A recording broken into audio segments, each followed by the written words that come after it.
Thank you so much, Rana. We're keeping an eye on the latest news as it happens, and now here are the top stories for this hour.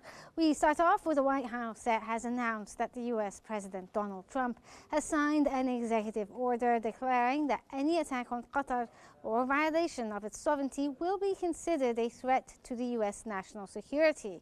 The order, officials said, underscores Washington's deep commitment to safeguarding Qatar's stability and reinforcing its strategic partnership with Doha.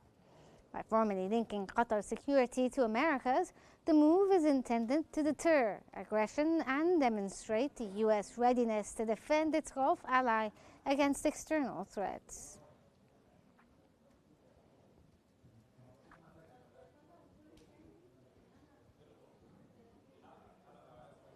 Spanish Prime Minister Pedro Sanchez has urged Israel not to endanger activists aboard the Qnews Flotilla delivering aid to Gaza, stressing the mission arose because Israel blocks UNRWA and EU relief. He called on Israel to avoid force as the flotilla nears Gaza's coast, aiming to break the blockade with food and medicine. Separately, Sanchez accused Moscow of meddling in Moldova's elections, where President Maia Sandu's pro-EU party secured a narrow majority over the patriotic bloc. Que no hubiera tenido lugar si el gobierno de Israel hubiera permitido la entrada de UNRWA y el reparto de esa ayuda humanitaria por parte de Naciones Unidas. En todo caso, creo que lo que es relevante para los miembros. EU leaders have convened in Copenhagen ahead of a summit to address regional security, including proposals for a drone wall following recent airspace incursions that closed Danish airports. The meeting also debates using frozen Russian assets to fund a €150 billion loan for Ukraine. That comes as France, Germany, Sweden, Norway, the Netherlands, Britain, Finland and Ukraine are providing troops and anti-drone systems for summit security. While Denmark stopped short of directly blaming Moscow for the incursions, the Prime Minister of Denmark suggested Russia could be responsible. Moscow denied involvement.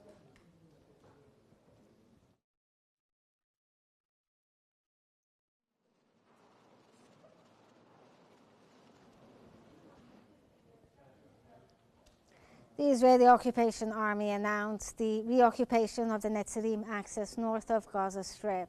The army stated that forces from the 99th Brigade carried out concentrated ground operations to strengthen control over the Netzarim axis, noting that efforts are underway to expand operations in the sector.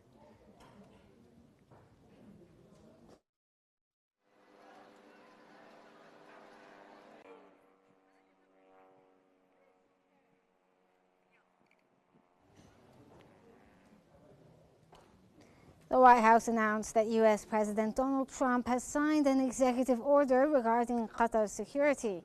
The White House stated that Trump signed an order considering any attack on Qatar or its sovereignty as a threat to U.S. security. Additionally, the White House added that Trump signed an executive order reinforcing the United States' commitment to Qatar's security.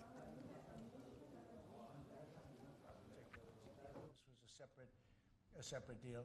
It always seems so natural. I mean, all the media would say that this seemed to be like, why did this happen 25 years? Why didn't it happen a long time ago? And it was always amazing to me. Somebody would say, hey, we got to make a deal. We have to make a deal. But this deal just fell into place. The Prime Minister did a fantastic job.